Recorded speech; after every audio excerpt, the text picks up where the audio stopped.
Assalamualaikum warahmatullahi wabarakatuh. Saya Amalia, calon guru penggerak angkatan 9 dari SMP Negeri 2 Wih Pesam, Kabupaten Bener Meriah, Provinsi Aceh.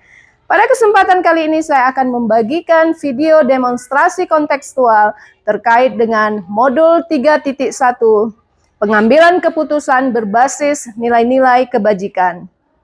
Yuk kita saksikan bersama-sama. Assalamualaikum warahmatullahi wabarakatuh, Bapak. Waalaikumsalam warahmatullahi wabarakatuh. Ya, terima kasih Bapak sudah meluangkan waktu untuk saya. Nah, pada kesempatan ini Bapak izinkan saya melakukan wawancara terkait dengan tugas CGP demonstrasi kontekstual modul 3.1 pengambilan keputusan berbasis nilai-nilai kebajikan. Baik Bapak, bisa saya mulai Bapak? Ya, terima kasih. Silakan. Iya Bapak. Selama ini bagaimana Bapak mengidentifikasi kasus-kasus yang Bapak alami di sekolah Bapak terkait dengan dilema etika Pak? Salah satunya untuk mengidentifikasi baik Bu Amelia. Sekarang saya kasih tanggapan dan jawaban saya mengenai kasus-kasus masalah dilema moral di sekolah. Ini nggak mungkin kita pungkiri, itu satu hal yang biasa terjadi. Namun dari hal tersebut kita harus memverifikasi, kemudian juga kalau memang ternyata adanya, berarti itu kita panggil orang bersangkutan untuk memusyawarahkan untuk mencari jalan-jalan terbaik. Itu caranya. Ya, baik Bapak, ini pertanyaan selanjutnya, bagaimana Bapak mengambil keputusan terkait dengan permasalahan-permasalahan yang dimana ada dua kepentingan di situ Pak. Jadi ada benar melawan benar terkait dengan dilema etika tadi Pak. Oke, terima kasih. Untuk mengambil suatu keputusan, ada keputusan ini kan berdasarkan artinya hasil verifikasi, hasil musyawarah antara dua pihak ini, itu sebagai bahan untuk bisa saling mengerti, bisa saling memahami. Jadi dengan adanya keputusan bersama, itu insya Allah apa sekecil pun dilema persoalan itu insya Allah bisa diselesaikan.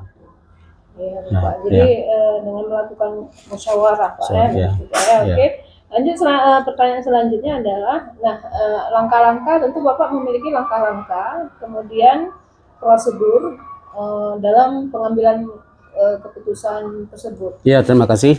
Untuk langkah-langkah atau prosedur yang kita tempuh, artinya kita nggak gegabah.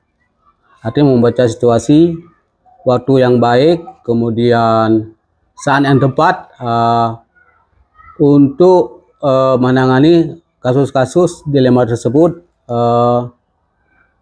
Artinya kita baca momen-momen yang pas agar psikologis antara dua pihak ini memang betul-betul netral dah. Artinya waktu saat kita menyelesaikan masalah itu kedua pihak ini bisa terima deh.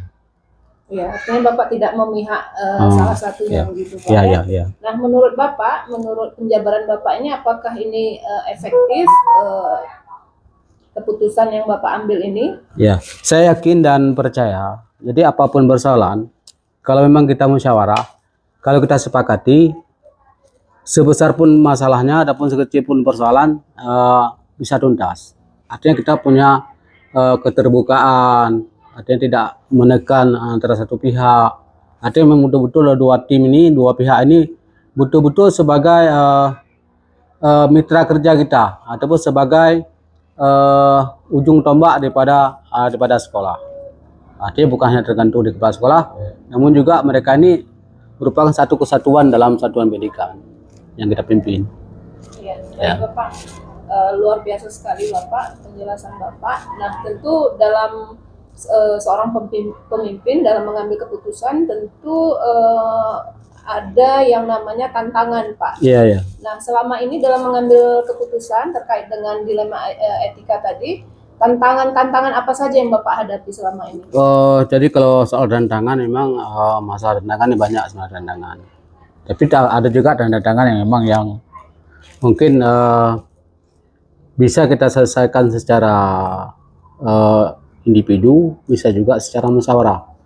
Misalnya seperti tantangan, misalnya masalah merubah kebiasaan lama ke kebiasaan baru. Ini agak sulit karena itu butuh waktu dia. Jadi apalagi seiring dengan transportasi pendidikan. Ini juga mungkin belum terbiasa yang hal-hal yang baru ini ya, menjadi beban bagi ya penyelenggara, istilahnya bagi yang pelaksana tugas. Nah, contoh kecilnya misalnya masalah disiplin. Nah, padahal masalah disiplin itu sebenarnya kalau kita pelajari disiplin positif nggak mesti kita harus di paksa orang lain, tapi itu tumbuh dari memang betul-betul dari hati nurani masing-masing.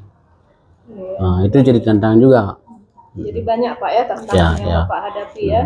Baik Bapak, kemudian apakah dalam menyelesaikan permasalahan terkait dilema etika ini, apakah Bapak memiliki tata kala atau jadwal tertentu dalam menyelesaikan kasus-kasus ini Pak? Sebenarnya kan kalau masalah waktu ataupun jadwal itu tergantung sikon, tergantung kondisi. Kapan tuh masalah terjadi, berarti di situlah baru kita bisa dapat mengatasi ataupun membina ya pihak-pihak yang terkait. Nah, artinya itu pun nggak kita susun secara khusus, tapi tergantung dengan situasi. Ya, situasinya. Jadi lebih fleksibel begitu, Lebih Pak, fleksibel ya. disesuaikan dengan kondisi di lapangan begitu Ya, Pak ya. ya.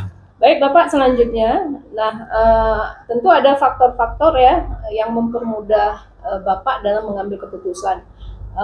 Bisa Bapak jelaskan sedikit faktor-faktor apa yang mempermudah Bapak dalam mengambil keputusan? Oke, terima kasih. Itu pertanyaan yang sangat bagus sekali.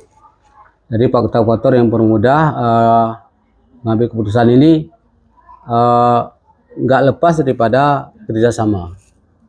Jadi tanpa kerjasama ini mungkin nggak bisa terjadi, karena di sekolah ini artinya kan punya struktur organisasi yang jelas dia. Jadi memang ada pimpinan, kemudian juga ada bawahan. Jadi ada tim-tim yang memang yang benar-benar artinya yang betul-betul fokus untuk menangani apapun kasus-kasus di sekolah. Jadi semua punya job-job masing-masing dia. Bapak. Jadi intinya kolaborasi Pak ya, kolaborasi warga ya. sekolah Ya, gitu Pak ya. Oke Bapak, ini pertanyaan terakhir, ini terkait dengan pembelajaran apa yang bisa Bapak petik dari proses Bapak mengambil keputusan terkait dengan dilema etika ini Pak? Terima kasih. Proses yang kita tempuh ataupun yang kita alami selama ini nggak lepas daripada kerjasama. Itu intinya.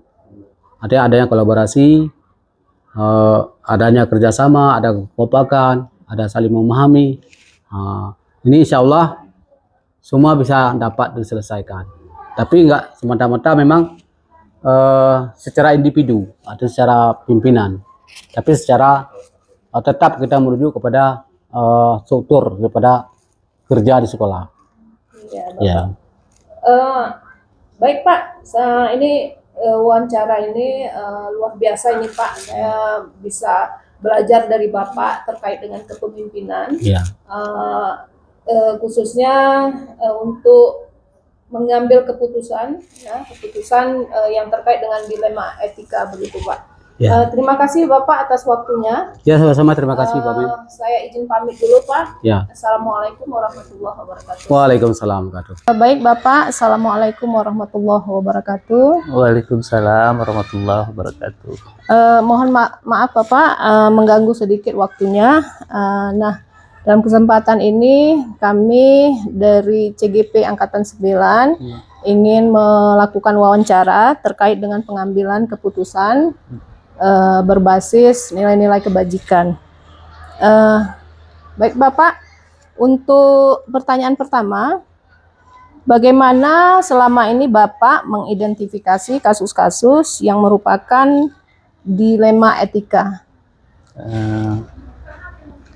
Untuk kasus-kasus dilema etika, kita itu memang suatu hal yang memang berat ya untuk mengambil keputusan, karena di dalamnya kita harus mengklarifikasi dulu nih, untuk kedepannya. Kira-kira kalau kita mengambil salah satu keputusan, ini berdampaknya kemana gitu.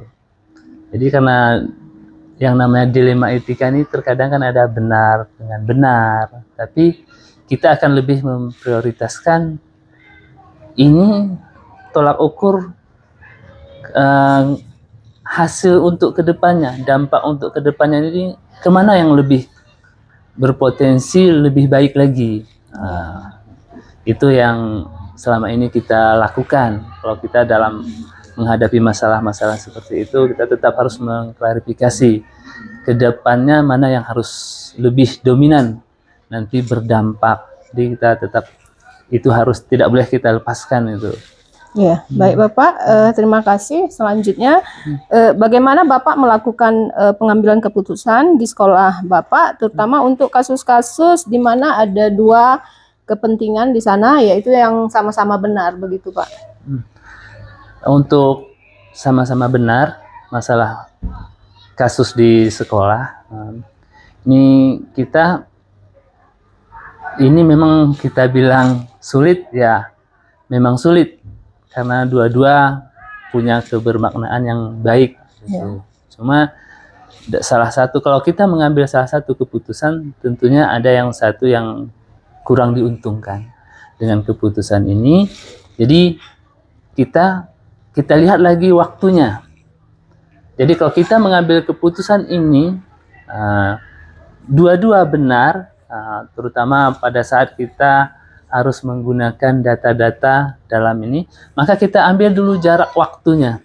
Jadi waktunya mana yang lebih dibutuhkan dalam waktu yang singkat dan mana yang mungkin waktu ini dia masih bisa ditunda dalam mengambil keputusan. Dua-dua memang kita benarkan, tapi waktunya ini dulu. Kalau memang ini perlu waktunya cepat, darurat, maka itu yang kita dahulukan. Kita geser yang lebih lama. Gitu deh. Iya Pak, baik Pak ya. Jadi menentukan skala prioritas Pak ya. Iya.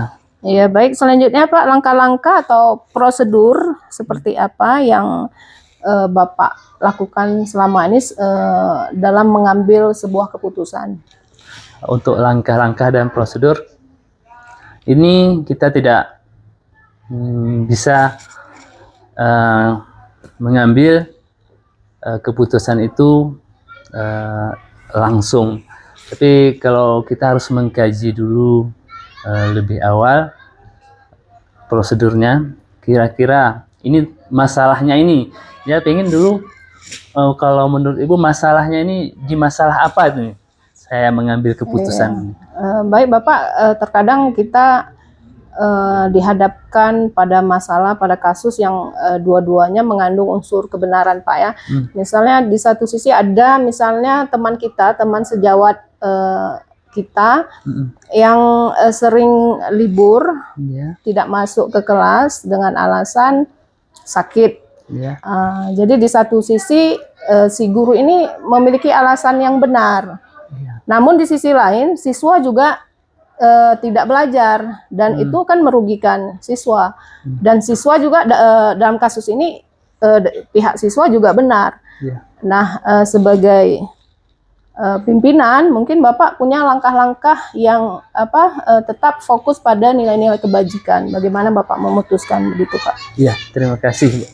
Kalau masalah pembelajaran seperti ini, kalau dilemanya daripada guru kita itu sering sakit, itu juga memang benar. Kita tetap akan melakukan klarifikasi, kita panggil dulu kepada guru yang bersangkutan, apakah dia memang benar masalahnya dia sakit. Tentunya dia sakit tidak bisa hanya sekedar menyatakan dengan pernyataannya sendiri, tapi harus dibuktikan dengan umpamanya ada surat dokter menyatakan bahwa beliau harus istirahat atau apa, itu kita tetap terima. Kemudian di balik itu, siswa juga memang kewajiban seorang guru untuk mengajar di kelas juga tidak bisa kita tinggalkan, sama halnya pentingnya. Jadi dalam hal ini, dari yang namanya siswa, dia tetap penerima manfaat daripada tugas kita selaku seorang guru. Di sini guru dengan pihak sekolah akan saling, dengan saya sendiri, kepala sekolah, kita akan saling berkomunikasi, di mana bisa kita mencari solusi daripada proses pembelajaran itu tetap berlangsung. Kalaupun kita kan tidak bisa, yang namanya kita manusia, kita tidak bisa memaksakanlah orang itu harus selalu sehat. Kita semua tetap berharap sehat, tapi kita cari solusinya. Apakah kita nanti biasanya kita akan mencari guru pengganti yang sama, bukan hanya melibatkan kepada guru piket. Kalau guru piket, daripada efektivitas pembelajarannya itu tidak akan baik, kurang, karena bukan bidang studinya. Tapi kalau kita cari guru yang bidang studinya sama, nanti setelah dia sehat kembali, guru ini maka dia akan masuk kembali. Tapi kalau solusinya kita tetap akan mencari guru yang sama bidang studi yang diajarkan kepada siswanya. Seperti itu yang selama ini kami lakukan. Iya, baik Pak ya. Jadi solusinya adalah mencari guru pengganti Pak ya, yang sesuai dengan mata pelajaran yang diampuh Pak. Nah, ini menurut Bapak, cara seperti ini dalam mengambil keputusan seperti ini efektif nggak Pak? Seefektif apa dia Pak? Kita tetap saya rasa ini solusi yang menurut pandangan saya ini yang paling efektif. Kenapa? Seefektifnya itu kembali lagi kepada guru yang menjalankannya itu. Karena kita tetap dengan guru yang bersangkutan yang sakit ini kita cari dan kita langsung tatap muka bertiga dengan guru yang penggantinya. Kita tidak bisa langsung, oh ini menunjukkan Pak nanti digantikan oleh Ibu Ida umpamanya. Jadi Ibu Ida juga kita harus panggil, kita harus duduk bareng bersama. Di sana kita jelaskan bahwa pengganti ini bukan hanya sekedar pengganti, tapi dia juga harus bertanggung jawab penuh. Sebagaimana Ibu ini bertanggung jawab terhadap murid-muridnya, dia juga harus sama. Nah, jadi kita harus duduk bersama dulu. Ya, baik Pak. Kemudian pertanyaan selanjutnya, nah dari beberapa kasus yang pernah Bapak atasi, nah tantangan apa tantangan yang Bapak hadapi dalam menghadapi kasus-kasus dilema etika ini Pak? Kasus-kasus dalam dilema etika yang seperti ini, terkadang kesulitannya ini mencari orang yang tepat. Jadi mencari seperti yang tadi kita mengkaji ke kasus sebelumnya, daripada guru yang sakit tadi, guru yang pengganti ini itu terkadang tidak sesuai dengan yang kita harapkan. Dia tetap sudah menjalankan, tapi setelah kita melakukan observasi ke kelas, kita tanyakan kepada murid tentang proses pembelajaran, mungkin tingkat kemampuan tingkat kemampuan daripada seorang guru dalam menyampaikan pembelajaran kepada murid ini kadang-kadang kan berbeda. Mungkin ada yang kelemahannya di sana. Ya, kalau kita paksakan juga yang lebih baik, kita untuk mencari guru pengganti ini kan kadang-kadang sulit. Tidak semua orang mau menggantikan karena hanya ada kesepakatan. Jadi guru ini bertanggung jawab terhadap pembayaran daripada hasil jerih payah yang dia gantikan itu. Jadi seperti itu. Iya, baik Pak. Kemudian pertanyaan selanjutnya, apakah dalam menghadapi kasus-kasus dalam memutuskan sebuah keputusan, apakah Bapak memiliki jadwal tertentu begitu Pak? Untuk menangani kasus seperti ini, itu kalau jadwalnya kita untuk ditentukan terjadwal tidak, tapi kita akan tergantung daripada hasil munculnya masalah itu. Kalau ada muncul masalah, kalau masalah itu sifatnya urgent, kita harus tetap cepat diselesaikan. Tapi kalau masalah itu masih ada tenggang waktunya, kita sesuaikan dengan jadwal saya sendiri yang betul-betul kosong, gitu, biar waktunya lebih nyaman lah. Gitu. Baik Bapak, pertanyaan selanjutnya, kira-kira selama Bapak menangani kasus-kasus di sekolah Bapak, nah kira-kira apa faktor-faktor yang dapat membantu dalam penyelesaian masalah Bapak?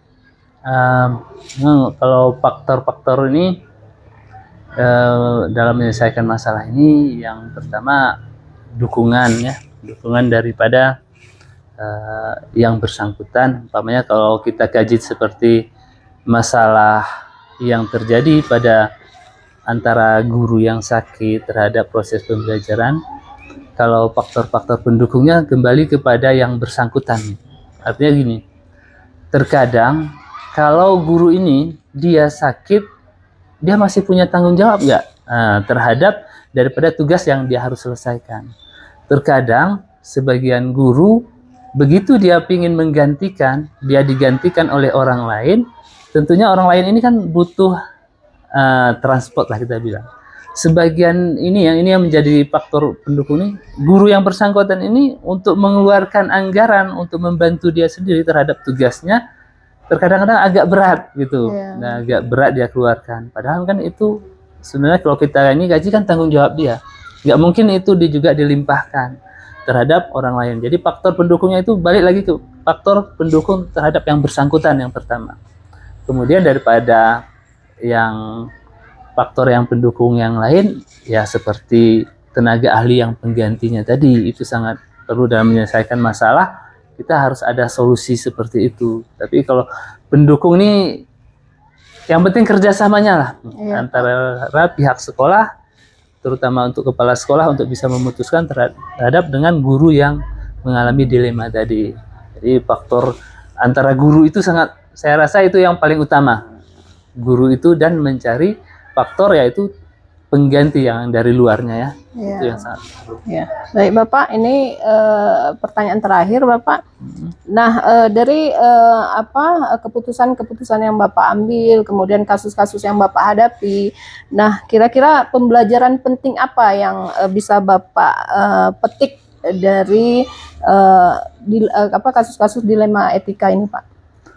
Yang paling penting kita petik daripada kasus dilema etika seperti ini dia kita balik lagi kepada skala prioritas ya. Prioritas itu memang sangat penting karena ini namanya pun dilema etika ini terkadang yang kita hadapi dua hal yang kebenaran, dua hal yang benar yang harus kita hadapi. Terkadang kita harus rasa kepedulian terhadap orang lain, itu juga harus kita pertimbangkan karena ada yang namanya kesetiaan ya, kesetiaan. Jadi kalau begitu kita selaku pimpinan setia terhadap bawahan, tentu saja itu akan ada feedbacknya, timbal baliknya. Jadi bawahan kita juga akan merasa dia dilindungi dengan tidak terlepas daripada aturan-aturan. Kita tetap harus mempertimbangkan itu. Karena di dalam suatu organisasi ini, di sekolah ini kan satuan pendidikan ini kan ada organisasi. Dalam organisasi ini akan berjalan baik ketika semua komunikasi, semua keputusan diambil berdasarkan memang mempertimbangkan daripada kedepannya sejauh mana hal yang harus kita putuskan itu tidak berdampak negatif terhadap diri kita dan juga orang lain yang kita putuskan. Jadi selama ini saya di sekolah saya tetap mempertimbangkan hal-hal yang itu dan jauh ke depan dampaknya itu seperti apa. Jadi selama ini seperti itu. Ya, Bapak, ini luar biasa sekali nih pengalaman Bapak dibagi ke saya ini Pak terkait dengan kepemimpinan. Terima kasih banyak sudah mengganggu waktu Bapak. Saya izin pamit dulu Pak. Assalamualaikum warahmatullahi wabarakatuh. Waalaikumsalam warahmatullahi wabarakatuh.